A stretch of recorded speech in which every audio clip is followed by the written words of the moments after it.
Good morning, students. Already we complete two questions from the exercise 6.2. Now here the next question is question number 3. So already given here, you see the figure. The figure is this one, and with respect to this, here angle ZED is given. So if you identify the ZED in the figure, you see here ZED. That means this whole angle is given to you 126. So now here ZED, if you separate this one into two parts, that means here you get two angles. One is ZEF, another one is FED, isn't it? So that's why we write this one. So here FED, this one is already given to you, and which one is 90 degree perpendicular. That means it is what, 90 degree. So in place of FED we put 90 degree, and then if you calculate, then from here you get ZEF equal to 36 degree. Is it clear? Okay, now after that, next one is given here. You see AB is parallel to CD. In your question this one is given. So now the line is AB is this one, CD is this one. So these two are parallel, and if these two are parallel, we consider ZE as a transversal, is not it? If ZE is transversal, that means in this case you see here AZE, here separately drawn the diagram. If you see AZE and ZED, these two are what? We can say alternate interior angles, and since these two lines are parallel, AB is parallel to CD, so obviously these two alternate interior angles are what? Equal. So for that reason AZ equal to ZED we write here. And now ZED value already we know, this one is given to you. You see here given. So that's why in place of ZED what we write? 126. And from here we get the result AZE equal to how much? 126 we get here. After that, next one you see here, if you consider this line AB, so separately here again drawn, you see AB is the line, or you can consider the line AF also, same thing. So now here ZE is the common arm, is not it? So if this one is a straight line, AZF or AZB, whatever you write, so if Z is the common arm, that means this whole angle is how much? 180 degree. So that's why in this case we can write AZE or FZE, the sum of these two angles is how much? 180 degree by linear pair exam. So now from here AZE value already we get, the value is how much? 126. So we write 126 and FZ equal to 180. And if you calculate this result, shifting this 126 on the right hand side, then FZE value equal to, you get here 54 degree. So these three values are we need here. In your question asking these three values, so easily we get these three. Is it clear? Completing the question number 3. Now your task is you have to complete the other questions 4, 5, 6, whatever there.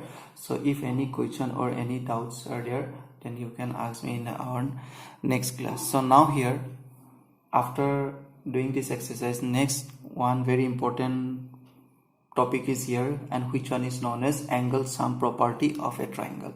Angle sum property, so that means this one is very important in class 9. So what is the meaning of actually angle sum property? Angle sum property means what? In a triangle we get three angles, and the sum of these three angles is how much? So that's why there a theorem is here, and the theorem is like this: the sum of the angles of a triangle is 180 degree. That means first of all you just concentrate this ABC, the triangle, and if you see this triangle, three angles are named mentioned here, 1, 2 and 3.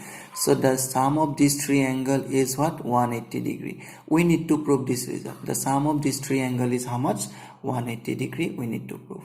So for this, first of all we need to draw here a triangle ABC, and then we mark here 1, 2, 3, and after that what you have to do? You have to draw a line. Draw a line in such a way that the line must be parallel to the third side, that means BC. So you can draw this line not only in this side, you can draw like in this way, or you can draw in this way also.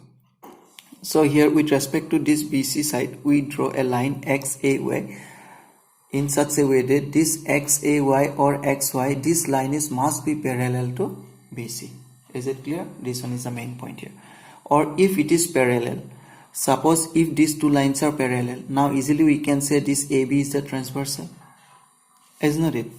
If AB is the transversal, then you see here this angle 4 and angle 2, these two are what? easily we can say alternate interior angles. So that's why here written AIA, that means alternate interior angles.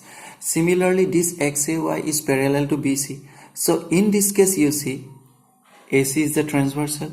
If AC is the transversal, then angle 5 and angle 3 are obviously alternate interior angles according to the same condition. So if these two are alternate interior angles, now you see here, after getting these two, we write here 2 equal to 4, 3 equal to 5. Is it clear? Now after that, next again you see here, if you see only this line XAY, XAY is what? A straight line. If it is a straight line, this whole angle is how much? This whole angle is 180 degree. Is not it? Straight angle. So if this whole angle is 180 degrees, so that's why we write here angle 4 plus angle 1 plus angle 5 equals to how much? 180 degrees. So that's why we write here 4 plus 5 plus 1 equals to, or 4 plus 1 plus 5 equals to 180 degree. So in place of 4, in place of 5, we put 2 and 3. So ultimately we get here 1 plus 2 plus 3 equals to 180 degree. That means what we proved here, the sum of three angles of a triangle is always 180 degree. Is it clear? Hence proved. Okay, after theorem 6.7, then another theorem is here, which one is 6.8. Now in this case you see what we have to do. We have to consider a triangle ABC and we have to extend the side BC up to D.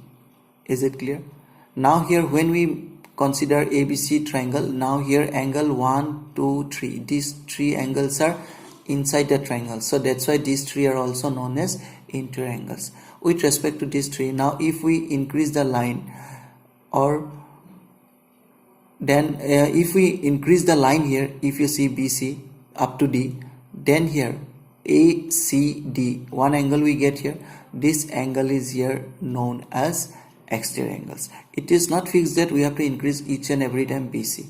We can increase AC also, or we can increase BA or AB, whatever you increase. Is it clear? So now here the main property of this theorem 6.8 is what? Exterior angles. Whatever the exterior angle we get, with respect to this exterior angle, the other two interior angles you have to check out. So here we consider the exterior angle is this one. With respect to this one, 3 is the interior angles. So opposite of this 3 is what? 1 and 2. So the property is what here? Exterior angle is equal with the sum of two opposite interior angles. So that means these two are the opposite interior angles, and this one is the theorem 6.8. So this line you have to remember, exterior angle is always equal to the sum of two opposite interior angles. Is it clear? If the exterior angle is here, then the opposite two interior angles are these two. If the exterior angle is here, then the sum of two opposite interior angles are here. So this one is theorem 6.8. This one is very important. Theorem 6.7 and theorem 6.8. These two are very important. Is it clear? Okay. Now let's take an example here.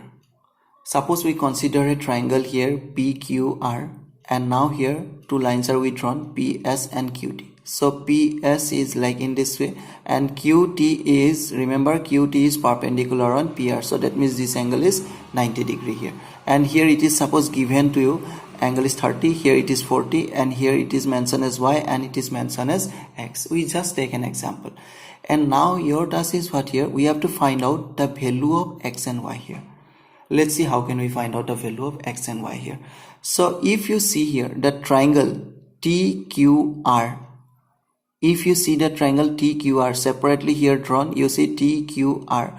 That means in this case, the sum of three angles of a triangle is, we know, 180 degree by using angle sum property. So that's why we write here 90 plus 40 plus X. 90 plus 40 plus X equal to 180 degree. And from here, if you calculate, then the value of X is how much? 50 degree. Easily we get here. Is it clear? Now in the next case, we need the value of Y. So if you consider the triangle PSR with respect to this Q, separately here drawn the diagram, you see here the diagram is here, this one. So PSR and here Q is there. So in this case you see this Y is what now? Exterior angle, and 30 and x is what? Opposite in triangles. So easily we can apply here the x triangle property, is not it? So x triangle is equal to what we have to write? The sum of two opposite in triangles we can write here. Is it clear? X triangle equal to sum of two opposite in triangles. So that's why we write y equals to 30 plus x. Is it clear? Here written it is theorem 6.8, that means x triangle property. So if you calculate this one, then from here we get the value of y is 80 degree. So in this way easily we can calculate so different questions. Is it clear? So in our next class we can complete our exercise here.